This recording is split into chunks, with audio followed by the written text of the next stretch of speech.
Bismillahirrahmanirrahim. Assalamualaikum warahmatullahi wabarakatuh.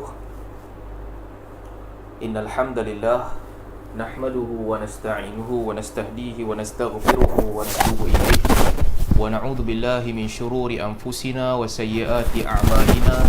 May yahdihillahu fala mudilla lahu wa may yudlil fala hadiya lahu. Wa ashhadu an la ilaha illallah wahdahu la syarika lahu wa ashhadu anna Muhammadan abduhu wa rasuluh. Allahumma salli ala Muhammad wa ala ali Muhammad kama sallaita ala ali Ibrahim innaka Hamidum Majid. Wa barik ala Muhammad wa ala ali Muhammad kama barakta ala ali Ibrahim innaka Hamidum Majid. Amma ba'd.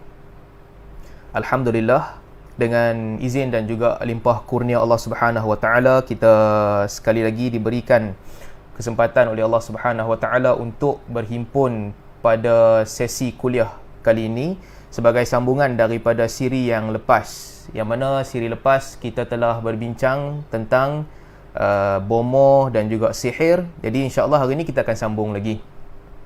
Saya tak fikir yang untuk panjang lebar betul-betul dalam bab ni. Saya cubalah sedaya upaya untuk kita habiskan mungkin siri ni ataupun siri akan datang. Kita pun tak nak panjangkan sangat bab ni dan kita boleh beralih kepada bab-bab lain di masa akan datang. Jadi itu yang pertama. Yang kedua, saya berterima kasih kepada sahabat-sahabat penganjur usrah di Qatar di atas kesudian terus berminat untuk menjemput saya meneruskan sesi gabungan usrah Qatar ni pada kali ini. Dan juga terima kasih juga kepada sahabat-sahabat yang bersama di Malaysia yang mengikuti kelas pengajian ni walaupun waktu dah lewat malam ketika ni. Jadi insya-Allah kita teruskan. Dalam kuliah yang lepas, 3 ataupun 4 minggu lepas, kita dah cerita sedikit sebanyak berkaitan dengan bomoh. Kita dah cerita tentang pengetahuan yang diperolehi daripada bomoh. Macam mana mereka dapat pengetahuan, apakah pengetahuan dia tu accurate ataupun tak dan sebagainya. Kita dah cerita dengan panjang. Jin, bagaimana proses jin ceritakan kepada wali-wali dia ilmu yang kononnya betul, campur aduk ilmu yang betul dan salah. Ini semua kita dah cerita pada kelas yang lepas. Hari ini saya nak sambung sikit bercerita tentang sihir. Sedikit sebanyak cerita tentang sihir. Yang mana kita tahu sihir ni adalah musuh utama bagi tauhid. Sebab tauhid berasaskan keimanan kepada Allah Subhanahu wa taala. Tauhid berlaku apabila kita beriman dengan Allah Subhanahu wa taala. Dan bagi agama-agama lain selain daripada agama Islam, dia beriman dengan Tuhan. Dia melakukan syirik. Dia bagi Tuhan nama yang bukan nama Tuhan, dia nisbahkan sifat-sifat buruk kepada Tuhan, dia melakukan semua tu. Tetapi sihir datang memerangi kebanyakan agama. Sebab sihir secara langsung dia mengajar untuk mengagungkan syaitan. Secara langsung untuk ajar manusia melakukan penyembahan terhadap syaitan. Itu salah satu perkara yang berlaku di dalam sihir. Maka sebab itu kita dapati bahawa kebanyakan agama memerangi sihir ataupun membenci sihir. Dan ada juga di sana sebahagian agama yang dia anggap sihir ni sebahagian daripada agama dia. Itu juga berlaku terutamanya orang Yahudi di zaman Nabi SAW yang mana mereka menganggap sihir ni adalah ilmu yang disembunyikan oleh Nabi Allah Sulaiman alaihi salam yang kemudian sampai mereka berjaya dapatkan ilmu tu dan mereka berjaya sebarkan. Itu berkaitan dengan sihir. Dan juga di sudut sejarah, sihir ni dia telah berlaku sejak daripada zaman awal lagi. Zaman Nabi Nuh alaihi salam, orang kata Nabi Nuh membawa sihir. Orang tuduh Nabi Nuh sebagai seorang yang mengamalkan sihir. Sebab apa? Sebab sihir ni asasnya adalah perkara yang berbeza dengan hakikat. Hakikat nampak lain. Sihir menunjukkan dia dalam bentuk lain. Jadi ataupun sihir mendatangkan keajaiban yang manusia nampak macam ajaib. Apabila para nabi, bermula dengan Nabi Adam dulu, lain ceritalah. Nabi Adam dia yang memulakan, orang pertama yang diturunkan. Daripada zaman Nabi Nuh alaihi salam, mereka membawa seruan tauhid dan mereka ada mukjizat. Manusia yang melihat mukjizat, mereka anggap yang ni sihir. Sama juga di zaman Fir'aun. Bila mereka melihat Musa membawakan sesuatu yang ajaib, mereka kata Musa ni kepala kepada ahli sihir yang mengajarkan orang lain sihir. Dan kemudian datang zaman Nabi Sulaiman alaihi salam. Ini cerita yang kita akan cerita panjang lah. Sebab Al-Quran menceritakan secara detail dan mendalam tentang apa yang berlaku di zaman Nabi Allah Sulaiman alaihi salam. Ini rentetan daripada Yahudi yang datang bertanya kepada Nabi sallallahu alaihi wasallam. Jadi dia punya latar belakang ceritanya, di zaman Nabi Allah Sulaiman alaihi salam, sebelum Nabi Sulaiman, ada jin yang mencuri khabar daripada langit. Saya ingat mungkin kita ada cerita dah sedikit sebanyak pada kelas yang lepas. Apabila khabar takdir yang akan berlaku di atas muka bumi ini disampaikan oleh malaikat, satu malaikat kepada satu malaikat, ada jin maqa'ida lis-sama', dia ada tempat mereka duduk di langit, mereka duduk di sana dan mereka mencuri dengar khabar. Jin yang mencuri dengar khabar ni, mereka turun bagi tahu kepada ahli nujum, bagi tahu kepada ahli nujum, bagi tahu kepada ahli firasat ataupun bagi tahu kepada bomoh tentang apa yang akan berlaku. Ini juga saya dah cerita pada 3 minggu lepas. Sehinggalah sampai ke satu tahap bomoh-bomoh ni percaya bahawa jin ni mengetahui perkara gaib. Maka bila sampai tahap tu, jin mula menipu para bomoh. Dia campur aduk cerita yang betul dengan cerita yang salah.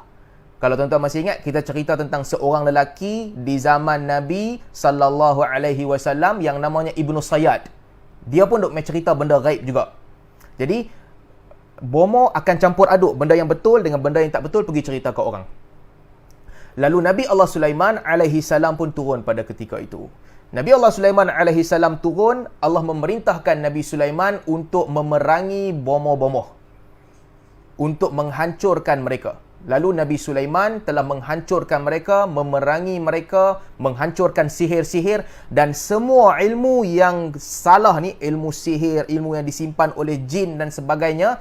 Nabi Sulaiman, dalam ada 2 riwayat lah. Satu riwayat, Nabi Sulaiman tanam di bawah kerusi dia.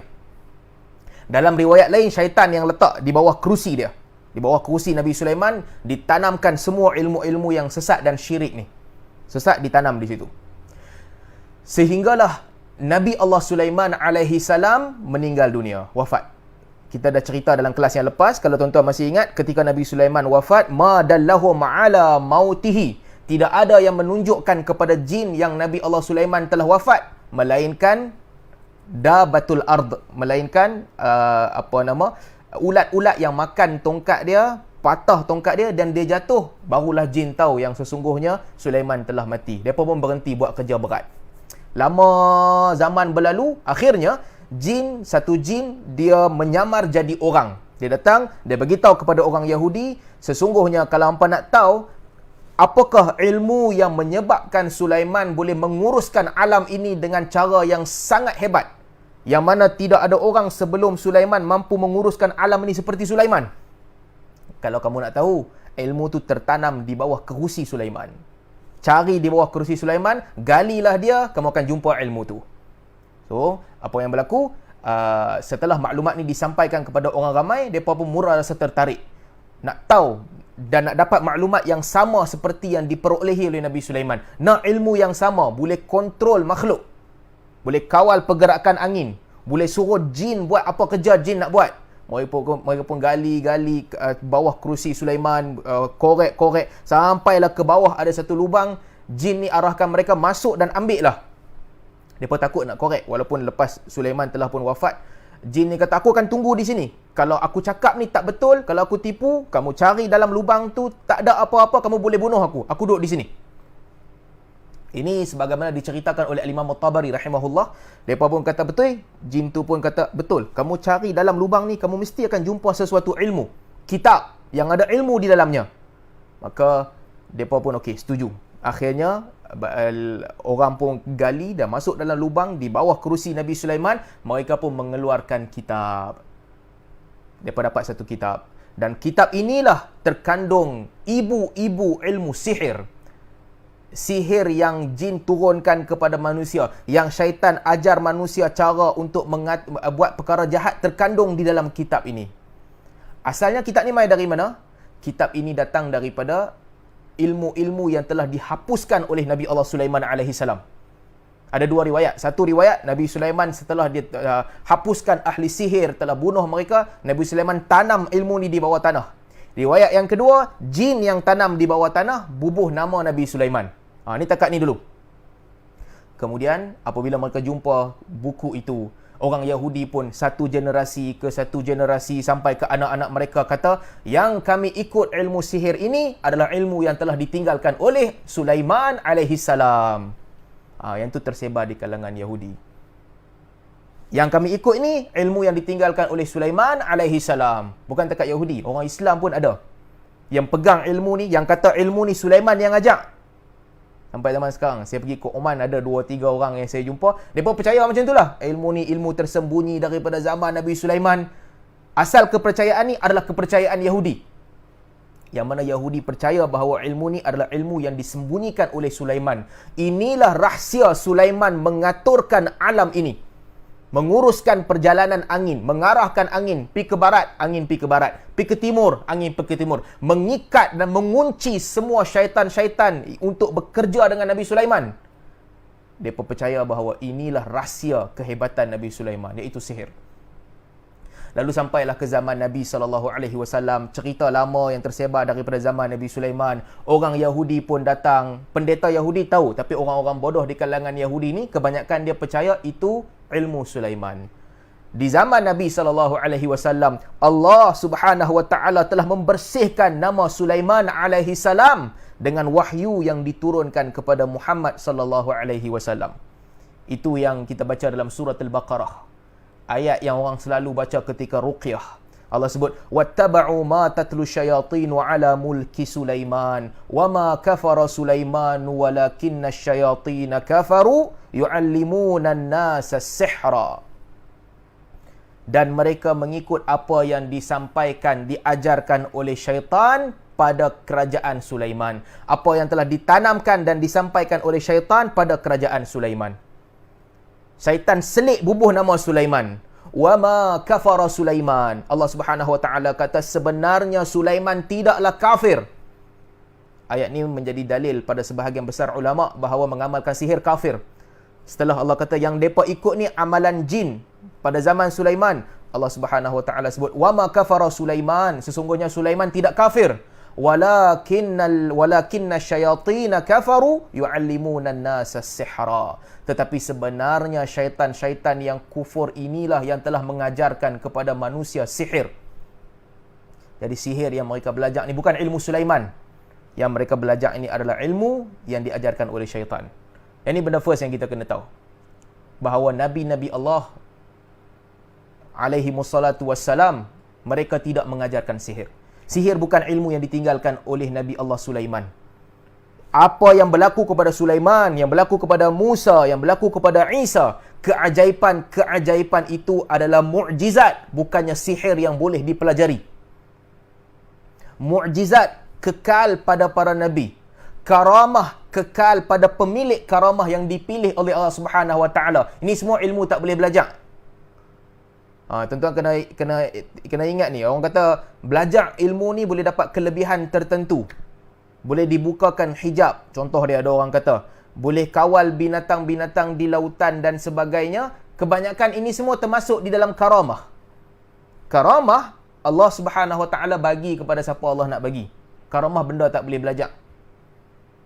Sebab tu kita baca hadis Ashabul Ukhdud. Kalau tuan-tuan ingat, dalam Sahih Bukhari diceritakan, qutila Ashabul Ukhdud. Mereka diletakkan dalam api dan dibakar ke semua mereka. Kenapa mereka dibakar ni? Ada satu orang budak yang dia sangat hebat. Dia pergi belajar dengan pendeta, belajar. Akhirnya dia sampai ke satu tahap yang pendeta tu pun tak boleh capai. Karamah yang Allah Ta'ala bagi dekat dia. Binatang buas, dia pegang batu, dia baling, binatang buas tu lari. Ini karamah. Jadi balik kepada cerita kita. Sulaiman tak ajar sihir. Sihir diajarkan oleh jin, ditanam di atas nama Sulaiman. First sekali. Yang kedua, Allah Subhanahu Wa Taala juga sebut, selain daripada itu, wa ma unzila 'alal malakaini bi Babil Harut wa Marut. Dan juga mereka ni mengikut apa yang diturunkan kepada dua malaikat di negeri Babil, yang nama mereka adalah Harut dan Marut. Ni cerita best. Panjang cerita ni. Kalau tuan-tuan baca kitab tafsir, ada banyak pandangan tentang Harut dan Marut di negeri Babil ni. Semua saya nak cerita satu pandangan sahajalah. Harut dan Marut di negeri Babil ni, dalam riwayat disebutkan bahawa dua Harut dan Marut ni adalah dua malaikat. Okey, dua malaikat. Pada satu ketika, ini riwayat yang disebutkan oleh ramai sahabat lah. Ulama beza pandangan juga. Saya nak bagi satu pandangan. Sebab kalau cerita banyak pandangan, nanti pening kepala. Tak tahu nak pilih mana satu. Ni nak cerita satu je. Bagi nampak satu jalan. Bagi tahu banyak jalan lagi, tak tahu nak masuk jalan mana satu. Pusing pi, pusing mai, tak jumpa jalan. Satu jalan je nak cerita. Allah Subhanahu Wa Ta'ala. Pada satu ketika, Allah Subhanahu Wa Ta'ala membuka hijab pintu bumi agar para malaikat lihat apa yang berlaku di atas muka bumi. Para malaikat yang duduk di langit, yang kerja mereka sentiasa zikir, kerja mereka sentiasa mensucikan Allah Subhanahu Wa Ta'ala, dibukakan hijab agar mereka melihat bumi. Apabila mereka melihat bumi, para malaikat melihat bahawa Allah mengutuskan makhluk yang mengaturkan muka bumi ini, makhluk yang mereka rasa tak patut. Mereka melihat manusia berbunuhan, mereka melihat manusia melakukan zina, mereka melihat manusia minum arak, mereka melihat manusia berjudi, mereka lihat manusia melakukan segala macam kemungkaran yang tidak terdetik pun pada mereka nak buat. Malaikat tak terdetik pun nak buat perkara-perkara tu. Jadi, apabila mereka melihat kejadian itu, para malaikat pun mengadu kepada Allah Subhanahu Wa Ta'ala. Para malaikat kata, "Ya Allah, sesungguhnya manusia ini Engkau bagi kemuliaan kepada mereka. Engkau ciptakan mereka, Engkau beri akal kepada mereka, Engkau jadikan khalifah mereka ini untuk nak atur muka bumi, Ya Allah. Banyak nikmat yang Engkau bagi. Tetapi mereka telah melakukan kerosakan dan kemungkaran yang besar di atas muka bumi. Kalaulah, Ya Allah, Engkau jadikan kami yang menguruskan muka bumi, sesungguhnya kami akan lakukan dengan cara yang lebih baik. Kerosakan yang dilakukan oleh makhluk yang nama je manusia ni, takkan kami buat." Malaikat bagi tahu kat Allah Subhanahu Wa Ta'ala. Teruk sangat manusia ni.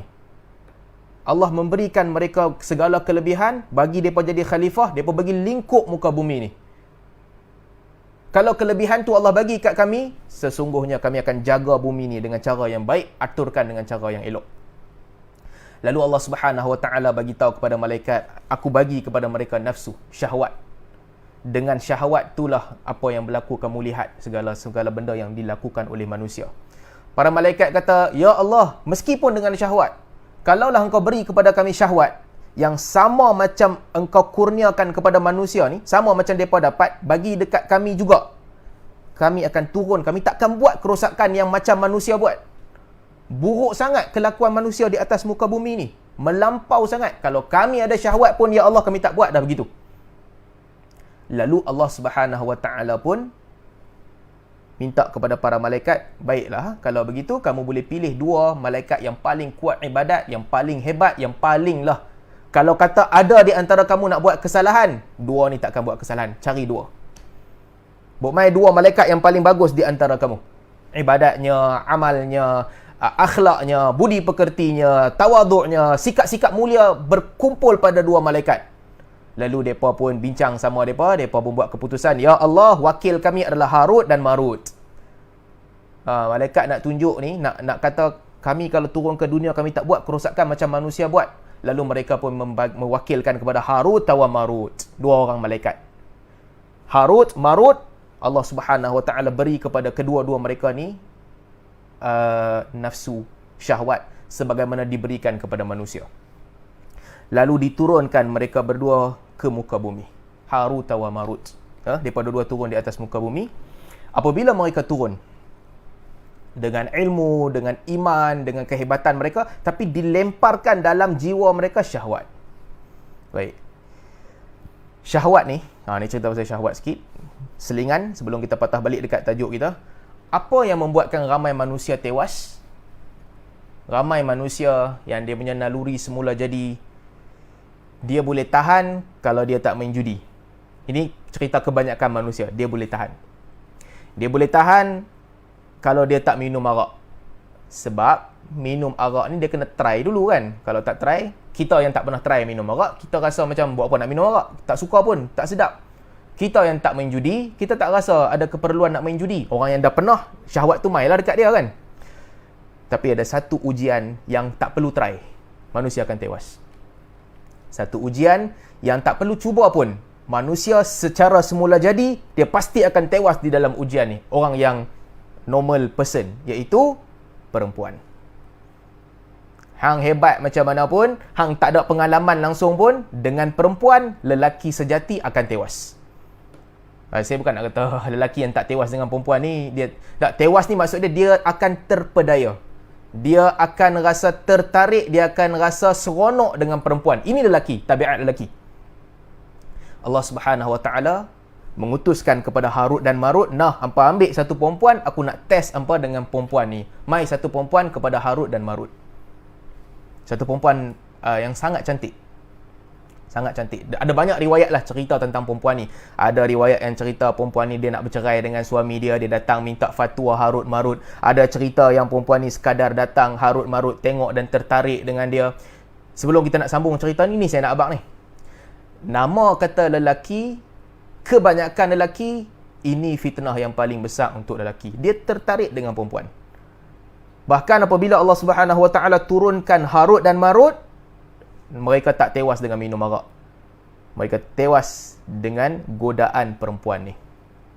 Sebab tu kalau ada orang perempuan yang dengar kuliah ni, ni tuan-tuan kena tuan-tuan dan perempuan kena lihat.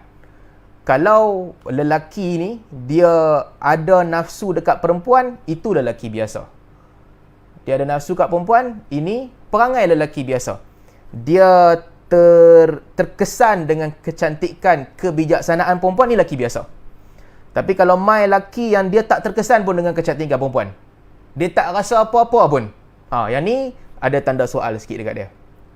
Bukan depa semua, saya tak, bukan nak kata apa-apa, tapi ini satu, apa orang kata, satu indikator lelaki yang betul, dia menunjukkan dia punya kesukaan kepada perempuan.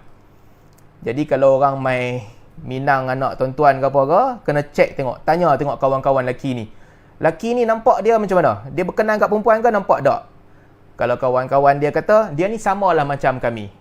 Kadang-kadang dia tahu menilai kecantikan perempuan, apa yang buatkan cantik. Dia tak buat benda-benda buruk, tapi kita nampak dia ni ke arah tu. Yang tu boleh buat menentu. Boleh, kira pas. Tapi kalau tanya-tanya, kawan-kawan dia kata, saya tak tahulah pasal lelaki ni. Dia tak pernah cerita pasal perempuan. Dia tak pernah cerita, dia tak pernah ambil tahu, dia tak pernah ceritakan apa langsung. Tak nampak langsung dia punya interest. Yang ni tuan-tuan kena buat tanda soal besar sikit. Sebab lelaki, nama kata lelaki, dia musuh utama, bukan musuh utama. Yang selalu menewaskan lelaki adalah perempuan. Demikianlah kalau kita tengok Nabi SAW telah menikahi perempuan-perempuan yang sangat hebat pada zaman itu. Antara dua perempuan isteri Nabi SAW yang hebat dengan kecantikan mereka adalah Safiyah binti Huyai ibn Akhtab. Safiyah binti Huyai bin Akhtab. Sangat cantik. Perempuan berbangsa Yahudi. Nabi SAW jumpa dan Nabi kahwin dengan Safiyah. Satu lagi, Juwairiyah binti Harith bin Abi Dirar. Juwairiyah binti Harith daripada Bani Mustaliq, memang sangat cantik. Nabi SAW menikahi Juwairiyah juga. Dan isteri-isteri Nabi SAW yang lain. Ni cerita pasal perempuan lah sikit. Perempuan punya godaan ni dahsyat dah. Kalau lelaki ni, dia, itulah yang membuatkan dia tewas. Ada orang kata kan, baru ni ada satu forum, kata, lelaki ni dah ada satu bini, cukup untuk bercucuk tanam, buat apa nak cari lain? Cari tak cari tu urusan kedua. Cari tak cari ni, ada orang cari lain, ada orang tak cari bini lain. Ni urusan kedua. Tapi nama kata lelaki yang buatkan dia tewas adalah perempuan. Sambung cerita kita.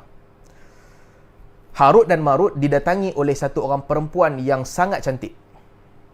Lalu mereka pun dua-dua ni merasakan yang malu-malu, berkenan kat perempuan tu tapi malu. Akhirnya salah satu daripada mereka, Harut, kata kat Marut, aku segan nak abang kat hang tapi aku berkenan kat perempuan ni. Marut pun pergi abang kat Harut, aku pun berkenan kat perempuan ni juga. Lalu mereka berdua pun minta kepada perempuan ni untuk buat hubungan dengan dia. Perempuan ni kata, la, tak boleh, melainkan hampa kena sembah Tuhan yang aku sembah. Dia buat keluar satu patung, ini Tuhan yang aku sembah, hampa kena sembah dan hampa kena minum arak, hampa boleh dapat. Dan bunuh orang. Sembah Tuhan ni, minum arak dan bunuh orang. Kalau macam tu aku boleh serah diri kat hampa dua. Tapi kalau tak, aku tak serah diri. Harut dan Marut kata, syirik. memang kami takkan buat. Syirik kesalahan paling besar, kami takkan buat. Bunuh orang pun dosa besar, kami takkan buat juga. Tapi dia fikir-fikir, oh minum arak minum arak macam okey kot. Balasannya dapat perempuan ni. Ni dua kesalahan dah, minum arak dan zina. Tapi fikir antara bunuh dengan syirik dengan minum arak. Syirik memang tak boleh lah, apa jadi pun tak boleh buat syirik. Minum arak paling ringan. Mereka pun bincang, dua-dua pun bersetuju untuk okeylah kita minum lah kot. Minum dan dapat perempuan ni. Mereka pun minum arak. Setelah mereka berdua minum arak, mereka pun bersama dengan perempuan ni.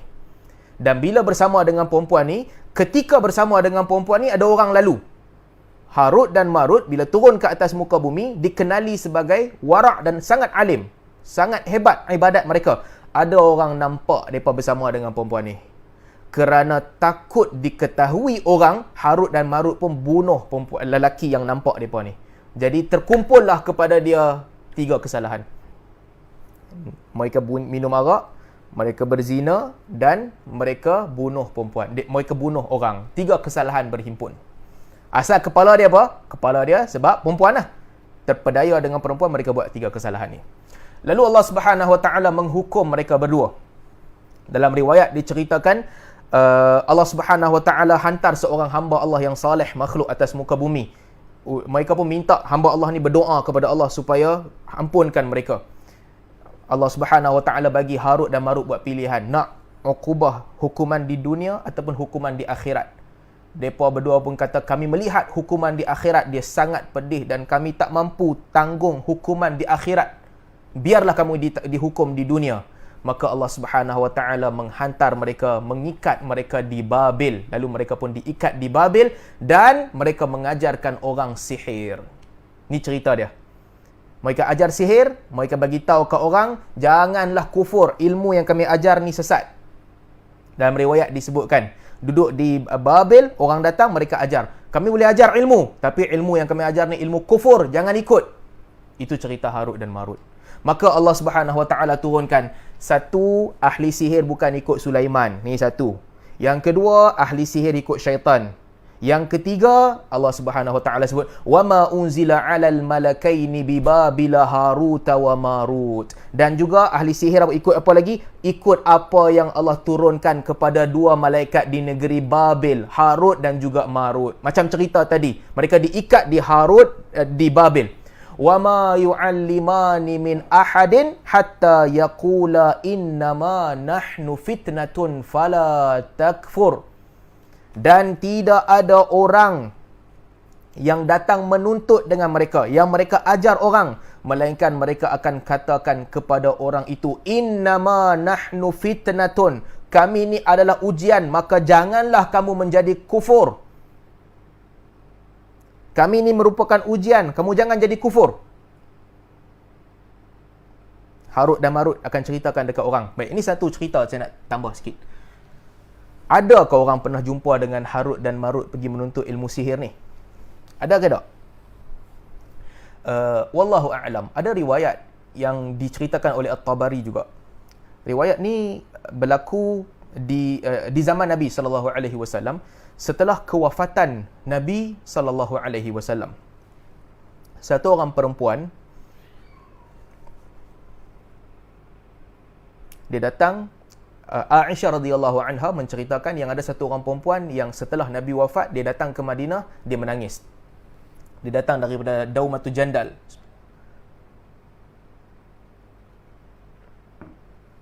Aisyah radhiyallahu anha tengok dia menangis. Dia tengah menangis teruk. Lalu Aisyah radhiyallahu anha tanya kepada perempuan ni, "Ma yubkiki?" Pasal apa hang menangis? Apa yang tak kena dengan hang? Perempuan ni kata, "Aku nak kena jumpa Nabi sallallahu alaihi wasallam." Aisyah radhiyallahu anha kata, Nabi telah wafat. Nabi telah wafat, tak bolehlah, tak ada ruang nak jumpa. Dan dia terus menangis. Keadaan yuhlikaha. Tangisan tu hampir-hampir menghancurkan dia, mematikan dia. Teruk sangat dia menangis. Lalu Aisyah radhiyallahu anha bertanya kepada perempuan ni, apa yang hang nak, apa yang aku boleh bantu? Nak cari Nabi? Tak ada dah, Nabi telah wafat. Kata perempuan ni, aku telah melakukan dosa yang sangat besar. Aku tak tahu pintu taubat terbuka ataupun tak. Aku nak bertaubat kepada Allah Subhanahu Wa Taala. Aisyah tanya kepada dia, apa kesalahan yang hang buat? Perempuan ni kata, laki aku lari, hilang. Tak balik rumah. Cari, tak balik rumah, hilang. Tak tahu nak buat apa. Laki hilang. Laki hilang ni bukan perempuan ni sahaja alami. Universal, ramai orang laki hilang. Laki dia hilang, tak balik. Lalu dia pun jumpa dengan, dia tunggu, laki dia tak balik. Akhirnya dia berjumpa dengan satu orang perempuan tua datang ke rumah dia. Perempuan tua datang ke rumah dia dengan membawa 2 ekor anjing hitam. Perempuan ni kata, bawa 2 anjing hitam. Dia mengadu dekat perempuan tua ni, laki aku hilang, tak balik, apa yang perlu aku buat? Perempuan tua ni kata, kalau nak selesai masalah hang ikut aku boleh bagi selesai. Maka mereka berdua, diceritakan dalam riwayat tu, dia cerita ke Aisyah radhiyallahu anha, mereka tunggang 2 ekor anjing hitam pergi ke satu negeri yang namanya Babil. Perempuan tua ni dan perempuan yang laki dia tak balik rumah pergi ke Babil. Sampai di Babil, kata perempuan ni, aku pergi ke Babil dan aku lihat 2 orang lelaki yang diikat di tiang di Babil. Lalu aku pun pergi kepada 2 lelaki tu, tanya kepada dia, aku punya laki tak balik, boleh tak bagi aku satu ilmu? Nak pulangkan laki dia lah kononnya, untuk bagi laki dia pulang semula, nak belajar ilmu daripada 2 lelaki yang diikat di Babil ni. Mereka kata kat dia, innama nahnu fitnatun fala takfur. Kami adalah fitnah, janganlah kamu menjadi kufur.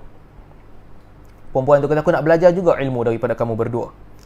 Lelaki 2 orang ni kata, baiklah kalau begitu, pergi ke depan tu, ada nampak satu baldi, bukan baldi lah, satu bekas masak periuk, satu periuk, pergi kencing di periuk tu dan patah balik. Perempuan tu dia pergi ke periuk tu, dia jalan pergi ke periuk tu. Perempuan tua yang tunggang anjing hitam dengan dia duk tunggu, ada 2 lelaki diikat di tiang di Babil. Dia pergi ke periuk tu dan dia kencing. Dia tak kencing, dia pergi kat periuk tu, dia duduk sekejap, dia patah balik. Dia bagi tahu kepada 2 lelaki yang duk diikat di tiang. Dia kata, aku dah kencing dah. Lelaki 2 orang ni tanya kepada dia, hang dah nampak apa-apa tak? Dia kata, aku tak nampak apa-apa pun, aku kencing.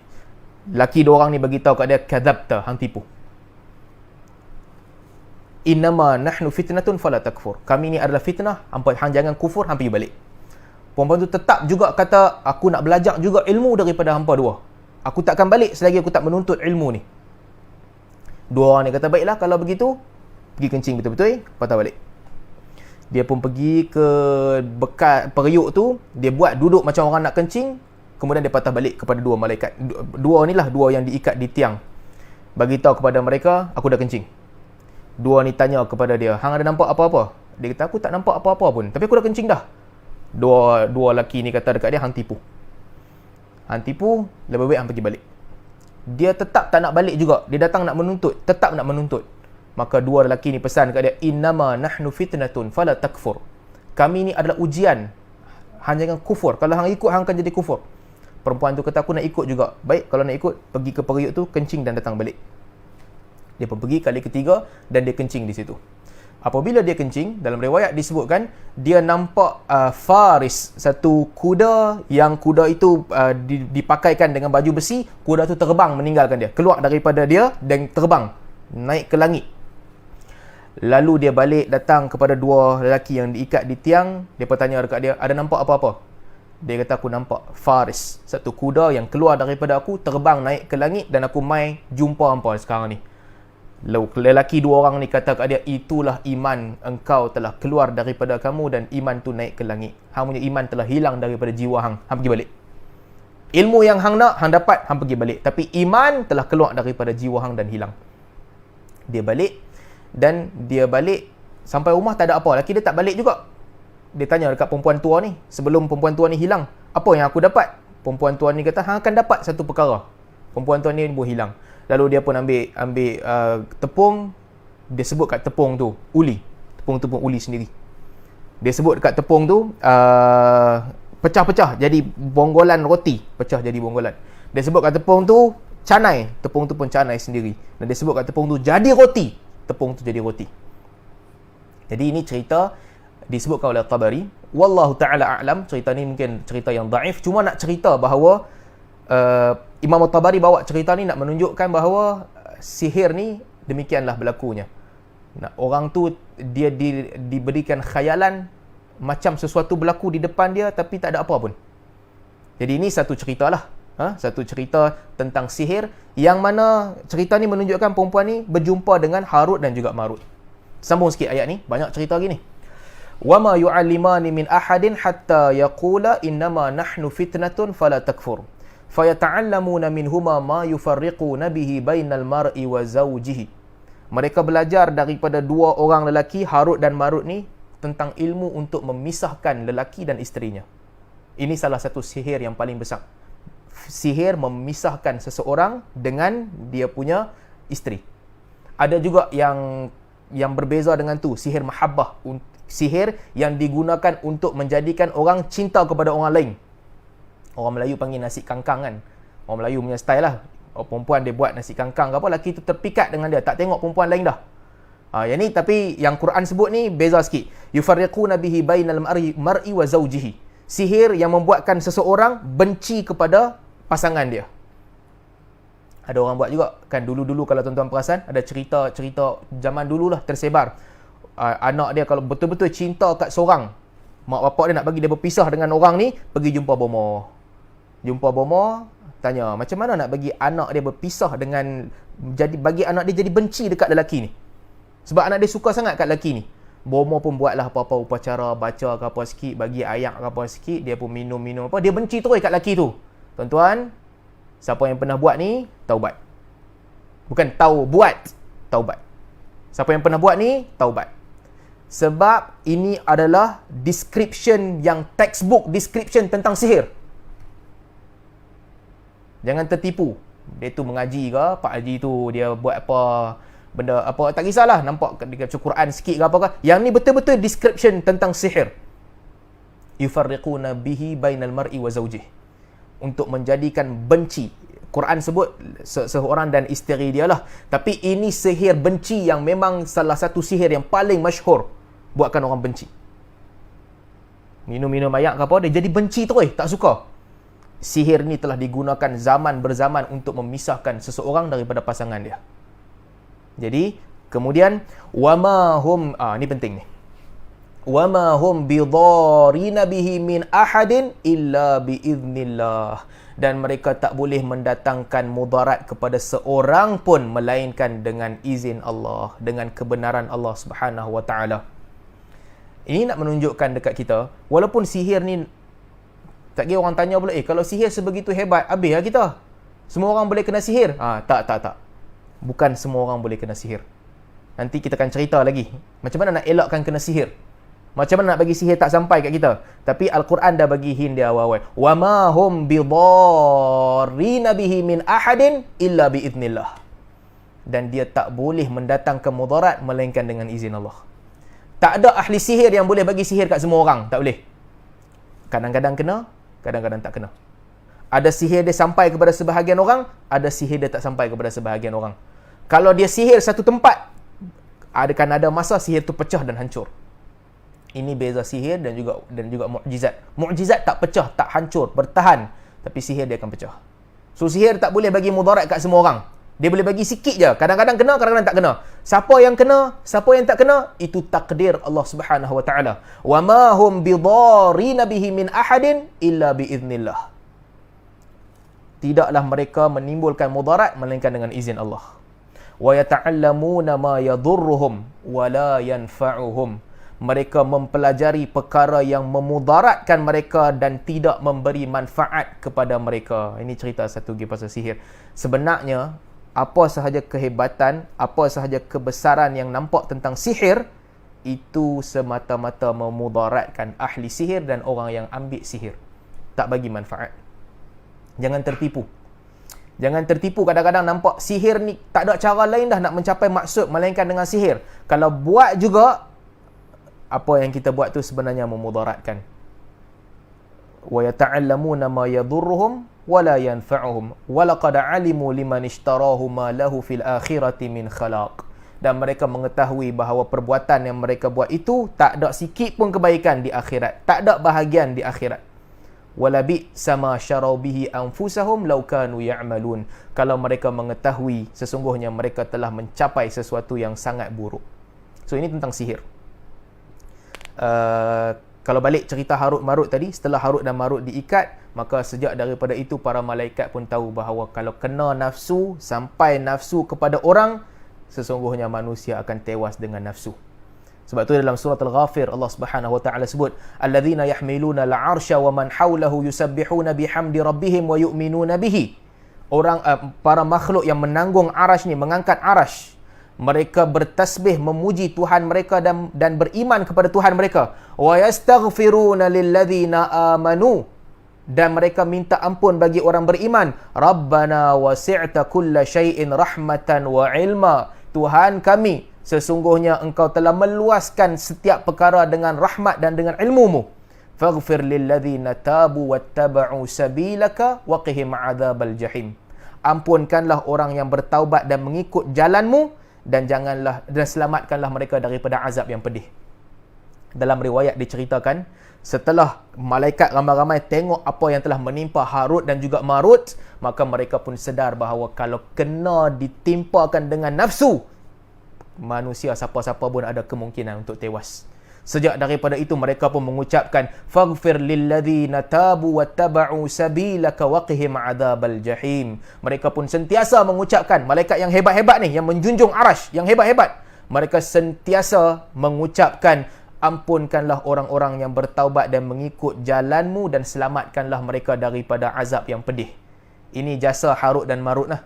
Apabila diturunkan di dunia, malaikat melihat apa yang telah menimpa mereka, bagaimana mereka berdua ni tenggelam di dalam nafsu. Sejak itu para malaikat selalu berdoa, faghfir lilladzina tabu wattaba'u sabilaka waqihim 'adzabal jahim.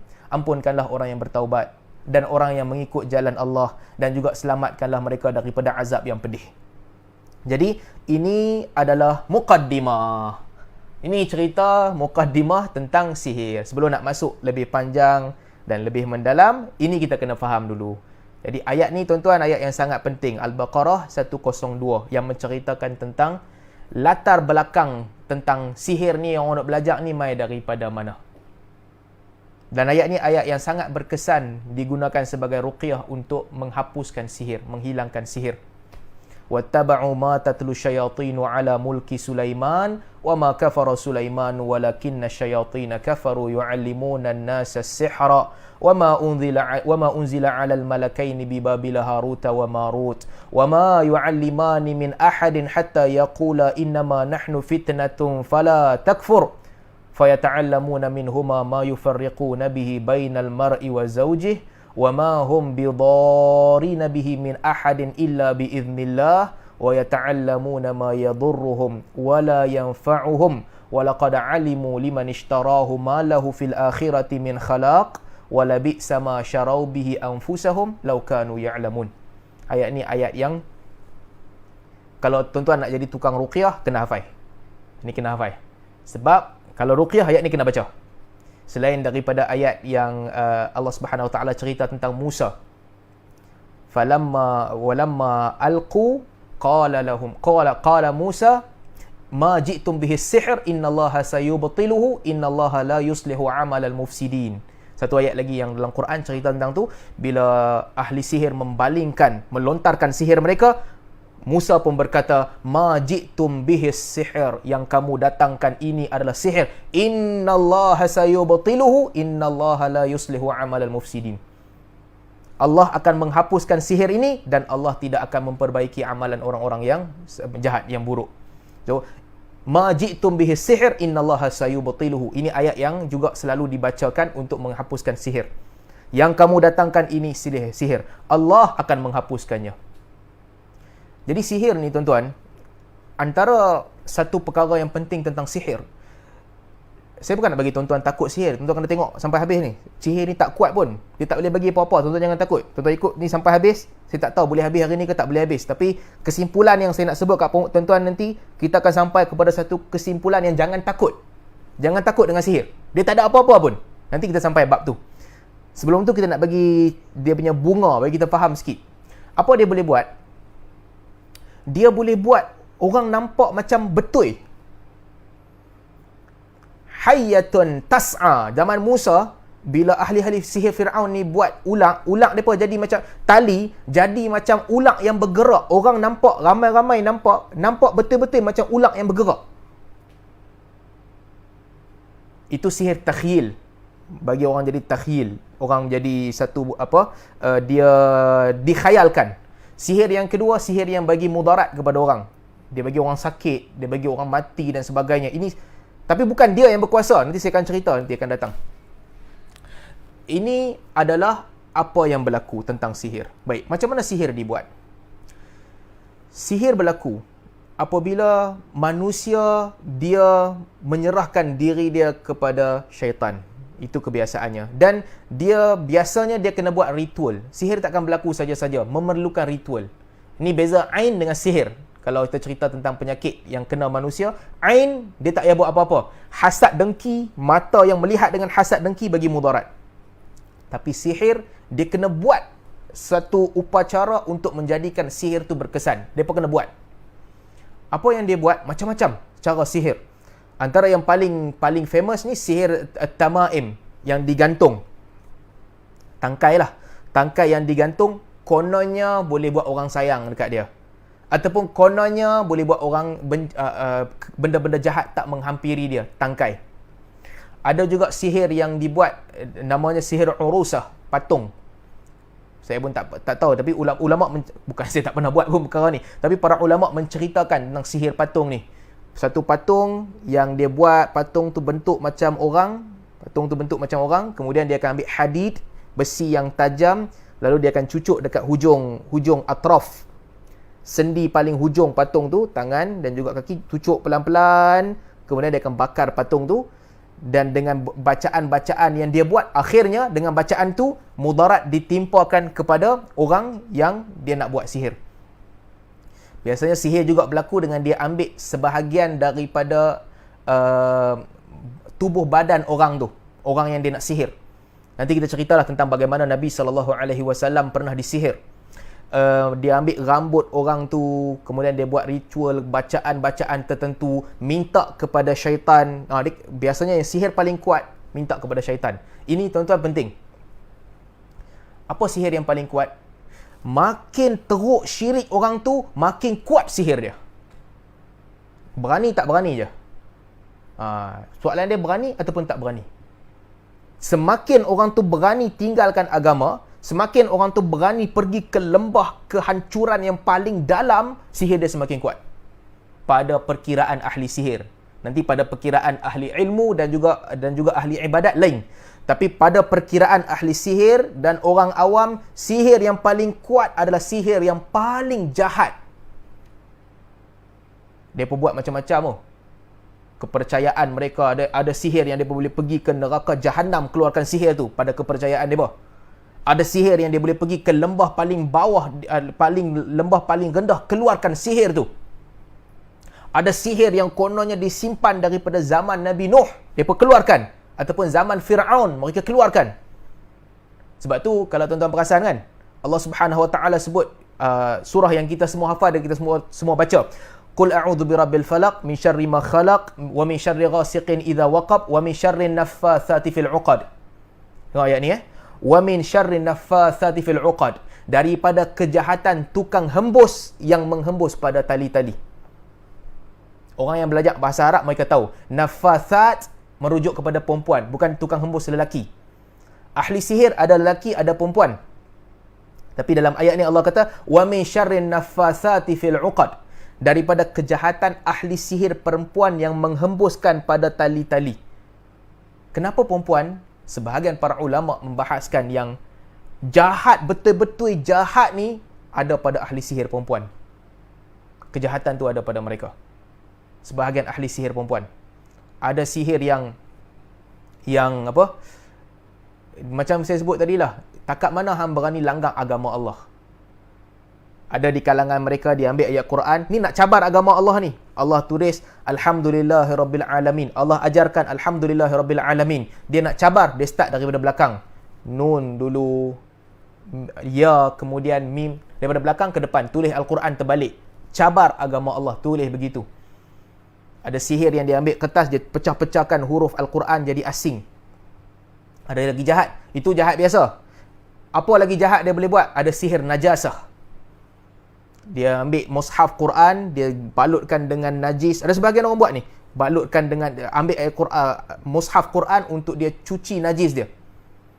Sebahagian daripada mereka dengan mushaf Quran mereka ambil untuk cuci darah haid mereka. Betul-betul jahat, cabar agama Allah, iklankan betul-betul dia sembah syaitan, dia akan dapat kira pada perkiraan dia sihir yang paling kuat. Dia jadi ahli sihir yang paling hebat. Jadi itu sedikit sebanyak tentang apa yang mereka lakukan. Kenapa orang buat sihir? Dia buat sihir untuk hancurkan. Sebagai contoh, kadang-kadang nak hancurkan, matikan orang, sakitkan orang, untuk bagi orang tu tak berjaya, hancurkan kehidupan dia. Dia buat apa perkara pun tak berlaku, untuk pisahkan antara orang, dan juga untuk kadang-kadang untuk bagi orang sayang. Jadi banyaklah ceritanya. Saya pun tak mau cerita panjang tentang bab ni. Bukan kepakaran saya nak mengajar sihir, tapi yang kita nak cerita yang lebih penting bagaimana nak menghancurkan sihir. Baik. Boleh tak kita tahu siapa yang buat sihir? Bismillah.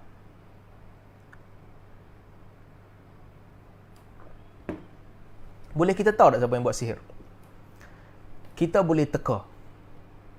Tapi betul tak betul tekaan kita, kita tak tahu. Betul tak betul, tak ada siapa boleh tahu tekaan dia betul ataupun tak. Sebab itulah Nabi SAW pernah satu tempoh dalam hidup Nabi SAW, untuk dalam riwayat disebutkan 6 bulan, Nabi SAW rasa macam Nabi buat sesuatu, tapi bila sebenarnya Nabi tak buat. Yukhayyalu ilaihi annahu yaf'ala syai', ya'mal syai' wa lam ya'mal. Nabi SAW rasa macam buat sesuatu, melakukan sesuatu tapi tak buat. 6 bulan Nabi SAW mengalami situasi ni, situasi yang sama. Akhirnya Nabi SAW pun doa kepada Allah Subhanahu Wa Taala nak bagi hilang sihir. Apa yang berlaku, Nabi tak tahu apa yang berlaku. Kenapa Nabi SAW diuji dengan ujian tu? Nabi buat tapi tak tahu. Nabi tak buat tapi rasa macam buat. Contohnya beginilah. Dalam hidup kita ada rutin yang kita buat kadang-kadang. Kadang-kadang kita buat, akhirnya benda tu jadi rutin. Tapi satu masa untuk tempoh 6 bulan dalam hidup Nabi SAW, Nabi rasa macam Nabi buat tapi Nabi tak buat. Nabi jadi diuji oleh Allah Subhanahu Wa Taala dengan rasa macam buat tapi tak buat untuk tempoh 6 bulan. Akhirnya Nabi SAW pun doa, minta kepada Allah Subhanahu Wa Taala supaya Allah tunjuk apa yang berlaku. Dan Allah Subhanahu Wa Taala pada satu ketika Allah jadikan Nabi SAW bermimpi. Yang Nabi cerita kepada Aisyah akan mimpi ini. Dalam mimpi tu, ini hadis sahih, ini bukan cerita dongeng, diriwayatkan oleh Al-Bukhari dan juga Muslim. Nabi SAW bermimpi yang datang 2 orang lelaki, satu orang duduk di kepala, satu duduk di kaki Nabi SAW. Yang duduk di kepala tanya kepada yang duduk di kaki, ma balur rajul, apa yang jadi kepada lelaki ni, apa masalah dia, apa yang dia sedang hadapi sekarang. Dan salah satu lagi malaikat ni yang jadi macam manusia kata matbub, dia telah dikenakan sihir. Perkataan lain untuk sihir matbub, dikenakan sihir. Qala wa man qabbahu, siapa yang mensihirnya? Lalu lelaki yang satu lagi ni yang jawab kepada yang tanya kata Labid ibn A'sam. Yang sihir Nabi SAW adalah Labid ibn A'sam, seorang Yahudi daripada Bani Zuraiq, yang sihir Nabi SAW. Wa ma tabbahu, dia buat sihir dengan apa? Lalu yang satu lagi ni, malaikat satu lagi jawab kepada yang lagi satu yang duduk dekat kepala, dengan musht wa musyatah, dengan gigi sikat Nabi SAW dan juga rambut-rambut Nabi SAW. Di mana dia letak? Malaikat ni pun cerita diletak di sekian-sekian tempat. Lalu esoknya Nabi SAW mengarahkan 3 orang sahabat, Ali, Zubair dengan Ammar bin Yasir, pergi ke tempat tu, keluarkan. Mereka pun pergi, mereka tengok ada satu bungkusan, mereka keluarkan bungkusan. Ketika itu Allah Subhanahu Wa Taala ajar Nabi SAW untuk baca Qul a'udzu birabbil falaq dan juga Qul a'udzu birabbin nas, sambil buka setiap satu simpulan. Qul a'udzu birabbil falaq, buka satu tali. Min syarri ma khalaq, buka lagi satu tali. Wa min syarri ghasiqin idza waqab, buka lagi satu tali. Wa min syarri naffatsati fil 'uqad, buka lagi satu tali. Wa min syarri hasidin idza hasad, buka lagi satu tali. Qul a'udzu birabbin nas, buka satu tali. Malikin nas, buka satu. Ilahin nas, buka satu. Min syarril waswasil khannas, buka satu. Alladhi yuwaswisu fi sudurin nas, buka satu. Minal jinnati wan nas, buka semua 11 kali, 11 tali yang ikat bungkusan tu. Dan apabila dibuka, para sahabat melihat dalam bungkusan tu ada gigi sikat Nabi SAW dan juga rambut Nabi SAW yang disihir oleh lelaki yang namanya Labid ibnu A'sam. Jadi daripada cerita ni kita tahu bahawa ini Nabi SAW. Nabi spend masa 6 bulan. Nabi tak tahu apa yang berlaku. Sampailah datang dalam mimpi Nabi SAW. Ketika itu Nabi SAW tahu Nabi kena sihir. Labid bin A'sam yang buat. Lalu Nabi SAW pun mengarahkan sahabat untuk hilangkan sihir tu. Kalau kita cerita tentang orang lain selain daripada Nabi SAW, bolehkah orang tahu dia kena sihir? Ini soalan penting. Panjanglah kuliah hari ni. Haji Wira nak stop ke nak sambung ni? Haji Wira pula. Haji Basit, nak sambung ke nak stop ni? Boleh sama. Sama-sama lagi Ustaz. Boleh sikit lagi? Boleh. InsyaAllah boleh Ustaz. Saya nak perhabis hari ni. Tak mau sambung dah bab ni. Saya sambung sikit lah. Sikit je kot. 15 minit macam tu lah. Tak panjang sangat. Walaupun dah sejam, saya minta maaf. Baik. Ya. Boleh Ustaz. Okey, kita sambung sikit lagi. Selain daripada Nabi SAW, boleh tak orang tahu dia kena sihir? Ataupun boleh tak orang tu tahu sihir telah berlaku? Yang ni saya nak cerita tuan-tuan. Benda ni penting untuk kita tahu. Bagi orang yang terlibat dalam ruqyah, okey, siapa-siapa saja yang terlibat dalam ruqyah, bagaimana kita masuk dalam ruqyah itu akan menentukan kita punya pemahaman. Ini penting. Tuan-tuan akan, kalau tuan-tuan terlibat dengan ruqyah, tuan-tuan belajar ilmu ruqyah syar'iyah dan sebagainya, macam mana pintu mana kita masuk, pintu tu akan menentukan cara kita berfikir. Sebab sebenarnya banyak perkara yang kita anggap macam clash, tapi dia tak clash. Dalam dunia ni, kita anggap perubatan moden dengan perubatan Islam banyak yang clash, tapi tak clash. Kita anggap banyak sakit fizikal dengan sakit yang orang kata sihir ni buatan orang clash, tapi banyak sebenarnya tak clash pun. Dia satu. Banyak kita anggap yang gangguan makhluk yang tak baik ni, jin dan juga syaitan, dan juga kesan emosi, kita anggap clash, tapi tak clash. Ni tuan-tuan kena faham. Kita masuk sahaja ke alam ruqyah syar'iyah. Kalau seorang beriman, dia masuk ke alam ruqyah syar'iyah, dia berdepan dengan situasi ni. Ataupun orang-orang yang tak beriman, yang kafir, dia masuk dalam sihir dan sebagainya. Bila masuk sahaja alam ni, dia akan shape cara kita fikir. Dia akan shape. Sebab itu emosi kita. Bila berdepan dengan satu situasi tu nampak macam berlaku sihir, otak kita akan terus tafsirkan kepada sihir. Ramai orang menghadapi situasi itu. Hakikatnya, betul tak betul sihir, tak ada siapa boleh buktikan melainkan Nabi SAW. Nabi SAW. Itu pun Nabi tunggu 6 bulan. Nabi tak tahu.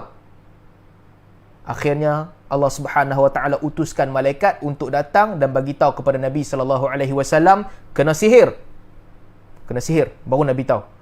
Nabi bagi tahu kepada Aisyah radhiyallahu anha. Ingat tak yang aku bagi tahu dulu apa berlaku? Aisyah kata ingat. Nabi kata sesungguhnya Labid ibnu A'sam telah sihir aku. Selain daripada Nabi tak tahu. Tak ada siapa boleh tahu melainkan agak-agak kita. Dan apabila manusia agak-agak, kadang-kadang betul, kadang-kadang tak betul. Badan kita ni memang dia dah diset untuk kita terkesan dengan sekeliling. Kesan sekeliling tu banyaklah kesan sampingan. Kadang-kadang dia datang daripada budaya kita. Di Malaysia, ini belum kita cerita pasal tukang ruqyah dan sebagainya. Budaya kita, kalau tuan-tuan jalan kan, tuan-tuan bau kemian, apa kita rasa? Jalan kat tepi rumah siapa-siapa, kita bau kemian malam-malam. Kemian di tempat kita, dia menghidupkan suasana. Okey, ada benda yang tak berapa elok lah. Sama ada jin ke, makhluk halus ke apa, itu bau kemian. Otak kita terus tafsirkan ke situ. Okey, di tempat kita. pergi ke Oman, kita lalu sebelah rumah orang, kita bawa kemian. Otak kita fikir lain dah. Budaya di Oman, kemian, ada juga orang buat berubat. Tapi kemian semua orang guna, fungsi kemian tu dah sama macam perfume. Semua rumah guna setiap malam di Oman. Pergi ke Oman, lalu sebelah rumah orang, kalau bau kemian, okey, ni bau yang best. Bau yang romantik. Bau yang menghidupkan mood. Jiwa kita terkesan. Sebab tu kalau tuan-tuan perasan kan, sebahagian orang, dia biasa mengubati orang, sama ada dengan ilmu syarak ataupun dengan ilmu sihir dan sebagainya. Kalau ada dia duduk dalam beberapa situasi yang dekat dengan macam sihir, gangguan jin dan sebagainya, dia akan terus berinteraksi seperti berlaku gangguan di situ. Tuan-tuan boleh lihat ramai orang.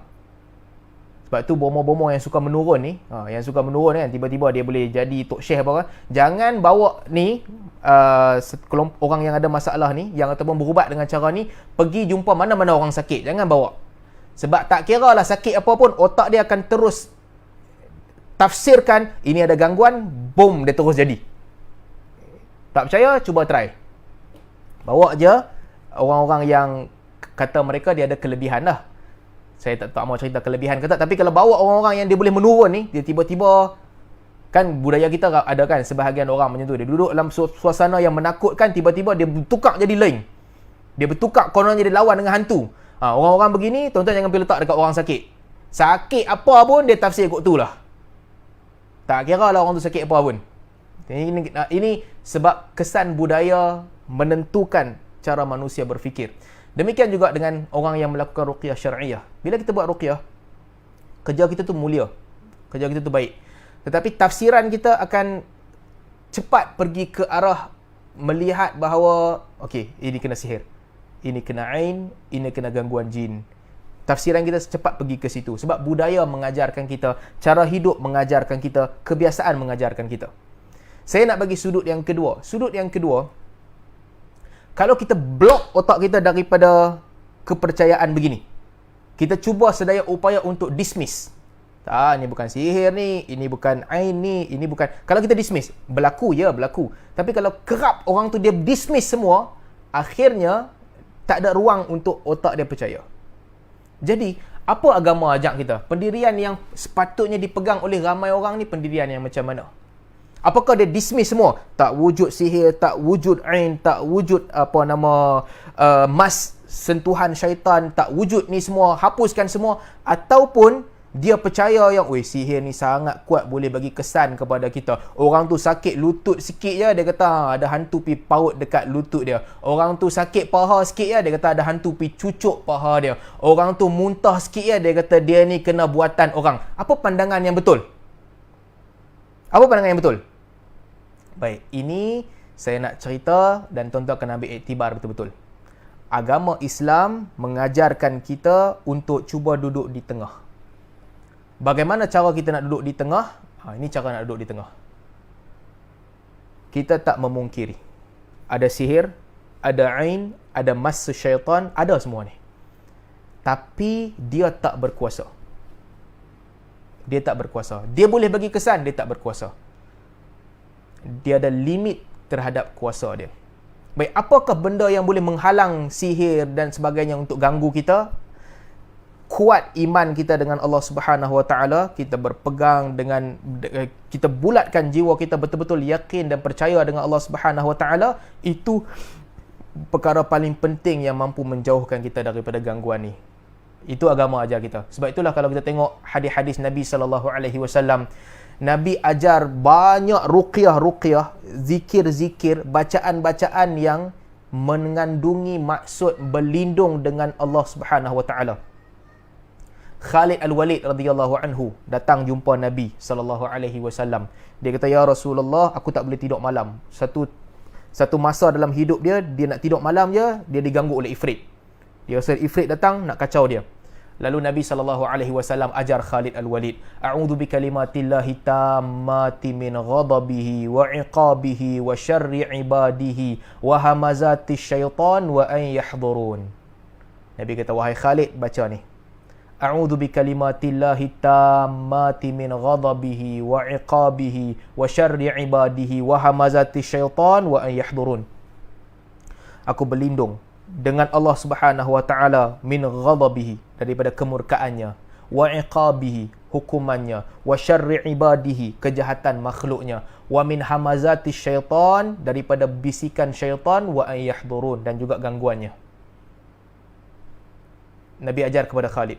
Lalu Khalid Al-Walid radhiyallahu anhu, malam-malam dia nak tidur, dia baca a'udzu bikalimatillahi tammati min ghadabihi wa iqabihi wa syarri ibadihi wa hamazati syaitan wa an yahdurun.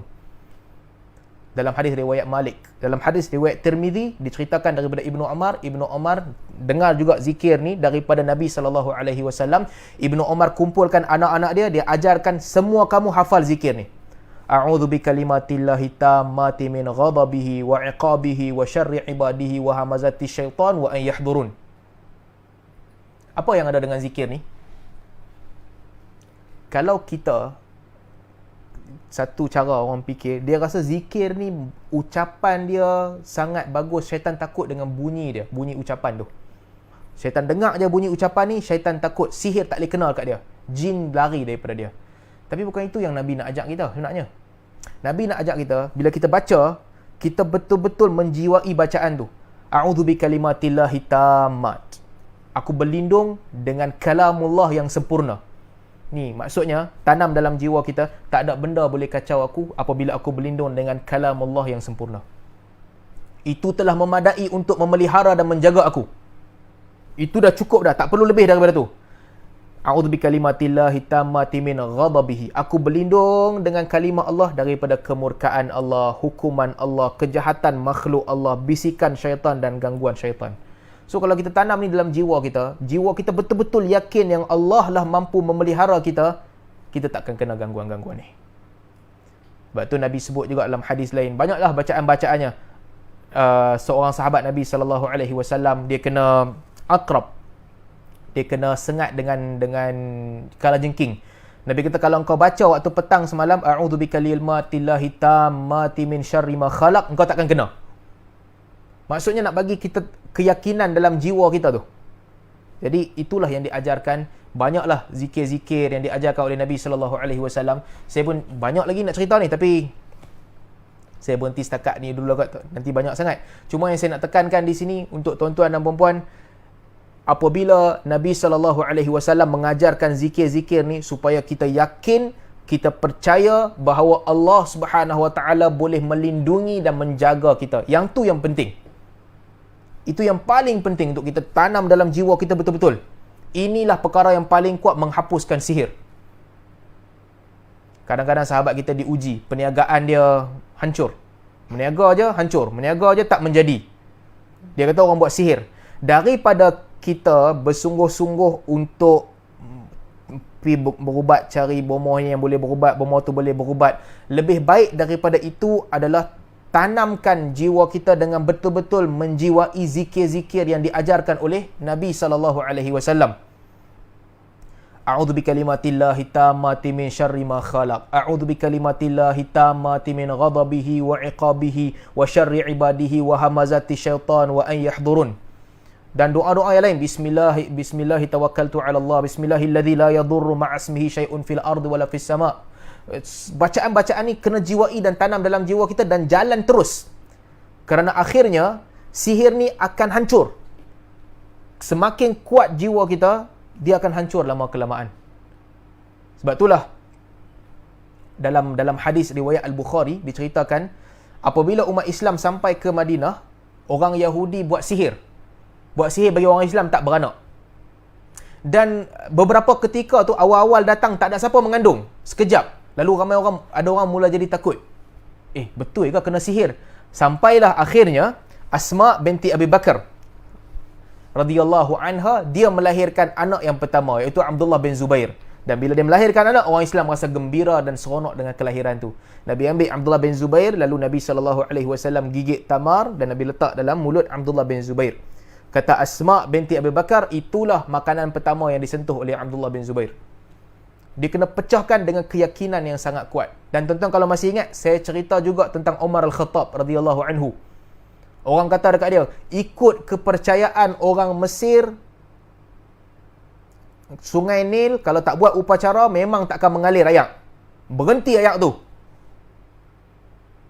Maka akhirnya Sungai Nil kering betul sebab tak buat kepercayaan. Orang pergi mengadu kepada Umar. Betul macam orang mereka cakap. Umar kata memang tak, ambil surat ni. Umar tulis surat. Wahai Nil, ini adalah surat daripada Amirul Mukminin Umar. Kalau engkau mengalir dengan kepala, dengan izin engkau sendiri, berhentilah, aku tak perlu pun engkau. Tapi kalau engkau mengalir dengan izin Allah Subhanahu Wa Taala, aku arahkan kau untuk mengalir dengan izin Allah Subhanahu Wa Taala. Baling surat ni dalam Nil, Nil mengalir. Jadi kena kuatkan jiwa, bertawakal dan yakin dengan Allah Subhanahu Wa Taala. Allah Subhanahu Wa Taala itulah yang bantuan paling kuat yang boleh kita pegang dalam jiwa kita untuk menghilangkan sihir. Tuan-tuan, sikit ya, last sebelum saya tutup majlis. Sekali-kali jangan masuk dalam alam percaya sihir. Bukan maksudnya jangan masuk dalam alam mempercayai sihir ni sangat berkuasa. Kita percaya sihir wujud, tapi kita pegang pada kuasa Allah Subhanahu Wa Taala. Sebab kalau kita masuk ke dalam kepercayaan sihir ni sangat berkuasa untuk mengaturkan segala-galanya, saya melihat ramai orang yang saya kenal, yang saya tengok di sekeliling, tak ada jalan keluar dah. Sihir ni takhyil. Sihir ni dia merosakkan otak kita. Dia pusing otak kita sampai kita percaya. Sangat susah nak keluar kalau kita start percaya yang dia paling berkuasa. Ramai orang diuji apabila mereka start percaya sihir paling berkuasa, dia cari bomoh ni. Tak berjaya, dia cari bomoh tu. Tak berjaya, dia cari lagi satu bomoh. Dia pergi berubat sini, dia pergi berubat sana. Akhirnya, zikir-zikir ni dia tinggal. Jangan mula. Saya minta tolong tuan-tuan, inilah senjata paling kuat.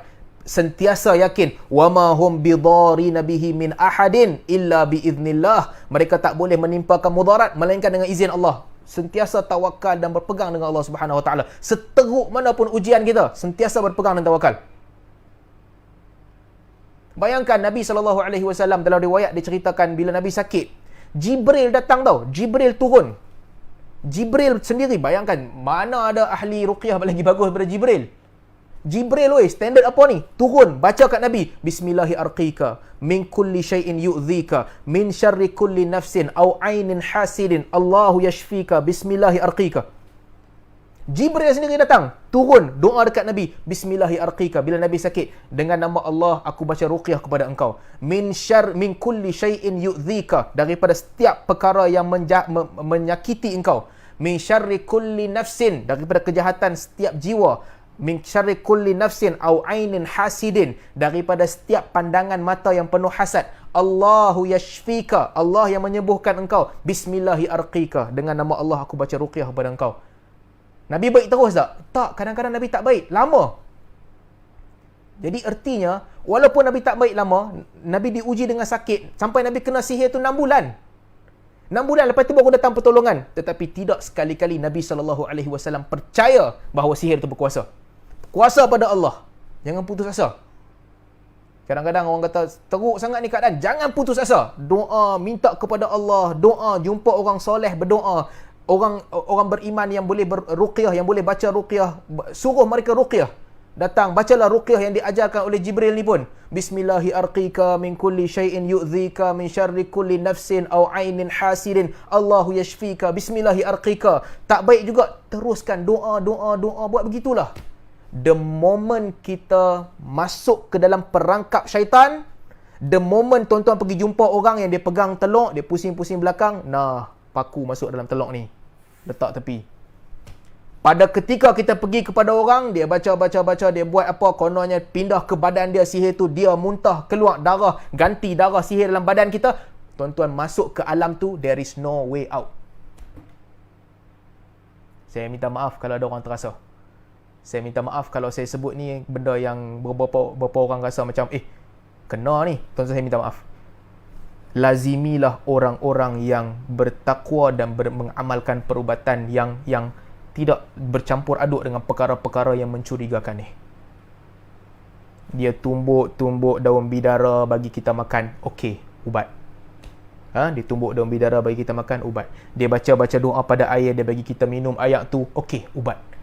Tapi kalau dia mai dah buat benda merepek, tarik benda bubur dalam teluk, tarik benda, pindah dekat ayam, tarik benda, bubuh dalam botol. Tuan-tuan, startlah percaya. Kalau tak percaya, dengar. Start percaya. Tuan-tuan tak boleh keluar. Bukan tuan-tuan saja, anak-anak kita, cucu-cucu kita, cicit-cicit kita, kawan-kawan kita, sekeliling kita. Itulah budaya hidup kita. Inilah yang berlaku kepada Firaun dan orang pengikut dia. Tak ada jalan keluar. Sehingga Musa datang, Musa memimpin mereka dan mengeluarkan mereka. Jadi ini perkara terakhir yang saya tekankan kat perempuan. Kadang-kadang kita berubat tak jadi. Kadang-kadang kita berubat, kita nampak macam tak jadi juga, sakit teruk juga. Jangan putus asa. Jangan putus asa.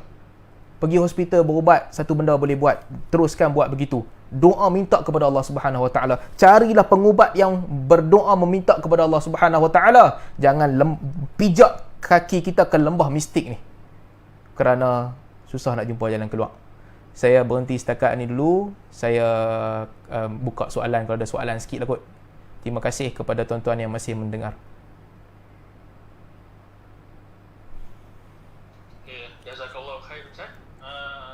Kita dah dengar tadi apa tu penerangan Ustaz pasal sihir dan itulah kalau ada soalan, siapa yang nak tanya? Ada Ramlan, boleh tanya?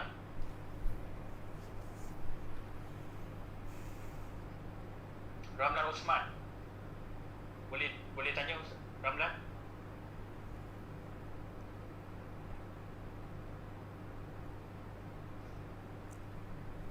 Saya tak boleh baca chat. Kalau ada Haji Basit tolong baca. Saya tak dapat nak buka.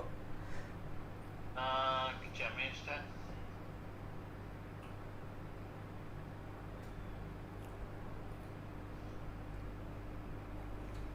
Tadi ada yang tanya pasal apa tu? Kalau boleh share zikir dalam chat. Tapi ada yang dah tu, tapi yang ni dia share a'udzu bikalimatillah tammati min syarri ma khalaq. Dia ada yang tadi Ustaz yang panjang ni kan. Nanti bacaan-bacaan tu tuan-tuan boleh dengar balik video kot. Ataupun kalau ada kawan-kawan kita yang share, nanti boleh ambil daripada sahabat-sahabat yang share lah. Senang dapat. Zikir-zikir ni kan banyak kita boleh google. Dah dalam buku-buku buku zikir yang ditulis. Boleh dapat lah kemudian. Mungkin akan ada sahabat-sahabat kita yang share lah nanti. Ya, ada soalan ni Ustaz. Ada siapa yang kerap kata dia nampak benda-benda macam ni lah. Macam mana kita bertahu dia sedang diganggu, bukannya satu kelebihan? Bagi orang yang boleh nampak, okey. Haji Basit, satu soalan cukup ah. Soalan ni pun lama panjang nak jawab ni. Satu jugalah. Okey Ustaz. Baik. Bagi orang yang boleh nampak, ada sebahagian orang dia boleh nampak. Sebenarnya boleh nampak ni, yang dia nampak tu bukanlah sebenarnya jin. Bukanlah sebenarnya jin. Tapi ini bukan saya kata ni. Ini kata Imam Syafi'i rahimahullah. Kata Imam Syafi'i rahimahullah. Dulu saya pernah tulis dekat Facebook sekali, diriwayatkan dalam kitab Manaqib Syafi'i. Kata Imam Syafi'i, "Man za'ama min ahli al-'adalah annahu yaral jin." Sesiapa di kalangan orang yang dipercayai yang mendakwa dia boleh nampak jin, abtalna syahadatah. Kami akan menolak persaksian dia. Kenapa? Imam Syafi'i kata siapa yang orang yang dipercayai dia kata aku boleh nampak jin. Imam Syafi'i kata kalau itu aku akan tolak dia punya kesaksian. Kenapa? Kerana Allah Subhanahu Wa Taala kata innahu yarakum huwa wa qabiluhu min haitsu la tarawnahum. Sesungguhnya jin dan juga anak cucu dia boleh lihat kamu dalam keadaan kamu tak melihat mereka. Dia boleh lihat kamu, kamu tak lihat mereka. Ini kata Imam Syafi'i ni, bukan saya kata. Apa yang berlaku sebenarnya? Yang berlaku adalah kadang-kadang sebahagian orang Allah Subhanahu Wa Taala uji dia, kadang-kadang dia kena sihir. Dia kena sihir dalam keadaan dia nampak. Dia duduk saja dia nampak kelibat lalu. Sekali-sekala tak apalah, tapi ada orang dia boleh nampak kerap. Dia pergi ke satu tempat, ada orang sakit di situ sebagai contoh, dia akan nampak ada 3-4 jin duduk kat sekeliling orang sakit ni. Contoh dia pergi ke satu tempat, dia nampak orang ni ada benda dekat belakang hang ni. Dia boleh nampak macam-macam. Orang datang nak berubat dekat dia, ada 3-4 ekor jin dihantar untuk ikut hang. Aku nampak. Dia boleh nampak. Contoh. Apa pandangan kita? Satu, dia tipu lah, sama ada dia tipu. Kalau dia tak tipu, dia nampak betul. Ni saya nak balik kepada poin saya tadi. Poin saya yang nak menunjukkan bahawa ilmu agama ni ataupun perkara berkaitan dengan gangguan sihir dan sebagainya dengan sains sebenarnya tak bercanggah. Walaupun nampak macam bercanggah, sebenarnya dalam banyak kebanyakan dia tak bercanggah. So, apa yang jadi sebenarnya? Mungkin orang itu kena sihir. Bagi yang kena sihir, ruqyah boleh menghilangkan dia. Ruqyah boleh menghilangkan dia. Dan kalau orang tu dia kaki berubat, mungkin dia tak sedar. Dia ingat tu kelebihan, tapi sebenarnya itu bukan satu kelebihan. Dia kena gangguan. Ini bukan tentang dia nampak jin, tapi situasi itu menekan otak dia untuk buat seolah-olah dia nampak jin. Kalau kita set situasi yang sama, letakkan dia dalam situasi tu, dia tetap akan nampak. Dia akan nampak. Ada orang di-trigger oleh perkara yang menakutkan. Dia duduk dalam situasi menakutkan je, dia terus akan nampak. Jadi kita letak dia di tempat yang menakutkan, dia akan nampak. Kalau dia tak tahu tempat tu menakutkan, dia tak nampak lah. So, ruqyah boleh menghilangkan dia.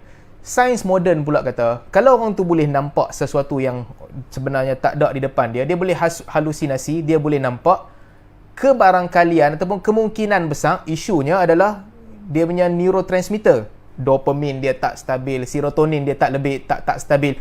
Itu kebarangkalian kedua. Jangan nampak dia clash, sebenarnya dia satu. Ruqyah syar'iyah menguatkan jiwa orang tu sehingga boleh menghilangkan apa yang dia nampak. Pergi buat perubatan moden, stabilkan semula dia punya dopamin, serotonin dalam otak dia boleh hilang semula apa yang gangguan yang datang kepada dia. Jadi sebenarnya kita nampak banyak benda yang clash, walaupun hakikatnya tak banyak benda clash. Perubahan-perubahan yang kita rasa, kebanyakannya perubahan fizikal yang kalau manusia kaji, manusia akan jumpa jawapan dia. Innallaha lam yadha'da'an illa wada'alahu dawa'.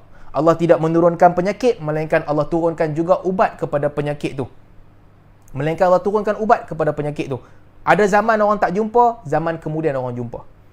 Jadi untuk yang boleh nampak ni, sebenarnya itu bukan kelebihan. Itu adalah ujian Allah Subhanahu Wa Taala kepada dia. Boleh ubat, ubati. Kalau tak boleh ubat, itu ujian yang Allah bagi kepada dia. Adapun jin yang dia menyamar jadi benda lain, dia jadi anjing hitam ataupun dia jadi perempuan tua dan sebagainya, ini disebutkan dalam hadis. Ini biasa disebutkan dalam hadis. Tapi jin, rupa jin, orang lain semua tak nampak, dia seorang je nampak, ini masalah. Nabi SAW, ada ketika Nabi nampak. Nabi jalan dengan Abdullah bin Mas'ud, Nabi nampak, Abdullah bin Mas'ud tak nampak. Itu Nabi. Ada ketika Nabi pun tak nampak. Allah turunkan ayat Al-Quran, Allah cerita kepada Nabi SAW yang nafar minal jin, satu kumpulan jin dengar cakap Nabi SAW. Allah cerita dekat Nabi. Ada ketika Nabi tak nampak pun. Jadi kalau orang yang boleh claim dia nampak jin ni semua, bukan saya kata Al-Imam Syafi'i rahimahullah, kami menolak kesaksian dia. Sebab Allah kata tak boleh nampak, macam mana hang boleh claim hang boleh nampak? Jadi steady je. Tuan-tuan jangan duk minta doa nak kelebihan, nak dibukakan hijab. Duk minta, akhirnya bukan hijab yang dibuka. Akhirnya kita diuji dengan benda yang tak sepatutnya. Itu bukan kelebihan, tak payah minta. Mintalah kepada Allah Subhanahu Wa Taala taqwa, mintalah kepada Allah Subhanahu Wa Taala buat pilihan kita sentiasa betul. Mintalah supaya Allah sayang kita, Allah jauhkan kita daripada azab. Itulah doa yang kita kena minta. Jangan duk minta buka hijab. Hang nak tengok apa? Apa yang kita nak tengok? Allah jadikan alam kita telah memadai untuk kita berinteraksi dengan dia. Tak perlu lebih daripada itu. Segala yang bukan di alam kita, kita faham melalui Al-Quran dan juga sunnah Nabi SAW. Kita tak perlu dah benda-benda lain. Apa yang Nabi cerita, itu telah memadai. Wallahu a'lam.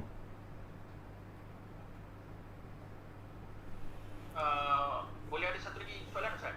Boleh kot. Okey, boleh. Ustaz ada sebut tadi pasal amalan ruqyah untuk lawan sihir kan? Tapi boleh tak kalau seorang itu mengamalkan sihir untuk melawan sihir jahat? Maksudnya macam ala-ala cerita Harry Potter tu, Ustaz. Sihir baik lawan sihir jahat. Ya.